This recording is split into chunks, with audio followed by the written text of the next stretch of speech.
Aku terlahir kembali sebagai Zuisu. Belum sempat merasakan bagaimana rasanya menjadi istri seorang CEO wanita yang dingin dan angkuh. Aku sudah dihantam oleh surat perjanjian cerai. Tanpa putriku, kau bahkan tak sebanding dengan pengemis. Kau takkan pernah bisa menipu putriku. Cepat pergi. Ibu mertuaku mengusirku dari rumah. Menunggu aku mengembara di jalanan. 3 hari kemudian, dia malah memohon di hadapanku. Xiao Jiang, tolong bantu aku. Tanda tangani saja. Aku mengangkat kepala, menatap wanita yang secara resmi telah menjadi istriku selama 3 tahun. Ruosi. Dia mengenakan setelan bisnis yang pas di badan, dengan kacamata di hidungnya, mata di balik lensa. Itu seperti 2 bejana air yang tak berdasar.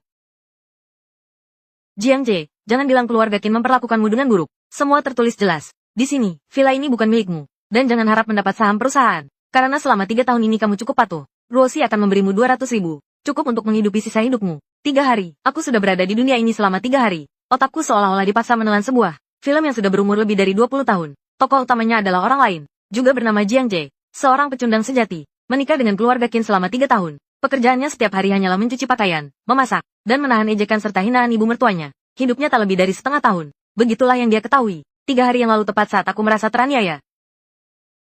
Dunia berkilau seketika. Lalu aku datang. Aku, Jiang Jie, yang di dunia lain. Berhasil membangun sebuah keluarga kecil dengan usaha sendiri. Kenapa 200.000 masih dianggap sedikit? Coba lihat dirimu sendiri di cermin. Kalau bukan karena orang tuamu dulu punya sedikit kebaikan pada keluargaku, kamu bahkan tidak punya hak untuk masuk ke rumah kami.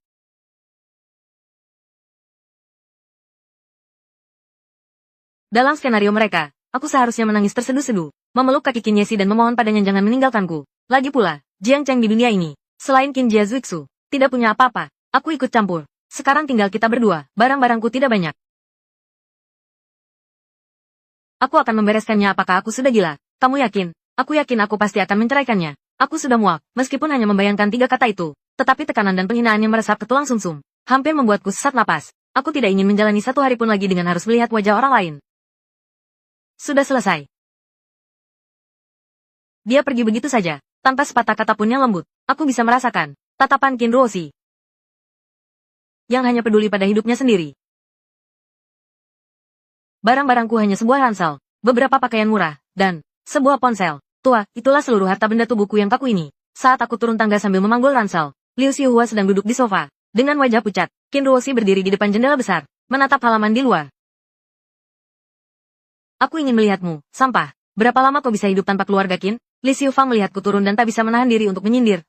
Jangan sampai kelaparan di luar sana. Lalu kembali memohon agar kami menampungmu. Langkahku tak berhenti. Suara Qin Ruosi terdengar. Benar. Aku mengganti sepatuku. Itu ibuku di ambang pintu. Aku menoleh sekali terakhir padamu.